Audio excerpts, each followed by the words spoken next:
पुण्यामध्ये काँग्रेसनं ठरवून गोंधळ घातला असं फडणवीसांनी म्हटलंय। काँग्रेसच्या कार्यक्रमाला येण्यासाठी पैसे दिले गेले असाही आरोप मुख्यमंत्री देवेंद्र फडणवीसांनी केलाय।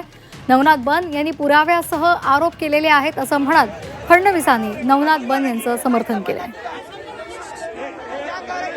काँग्रेसने ठरवून या कार्यक्रमाला रंगवण्याकरता, या कार्यक्रमाची पार्श्वभूमी तयार करण्याकरता केलेला कार्यक्रम आहे।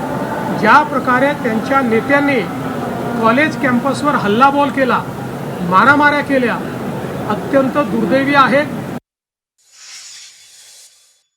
काही लोकांना हाताशी धरून एका विद्यार्थिनीचा दुरुपयोग करण्याचा प्रयत्न हा त्या ठिकाणी झाला, तेही उघड झालेला आहे। त्यामुळे अशा पद्धतीनं कालचा संपूर्ण जो प्रकार आहे हा काँग्रेसचं इव्हेंट मॅनेजमेंट होतं।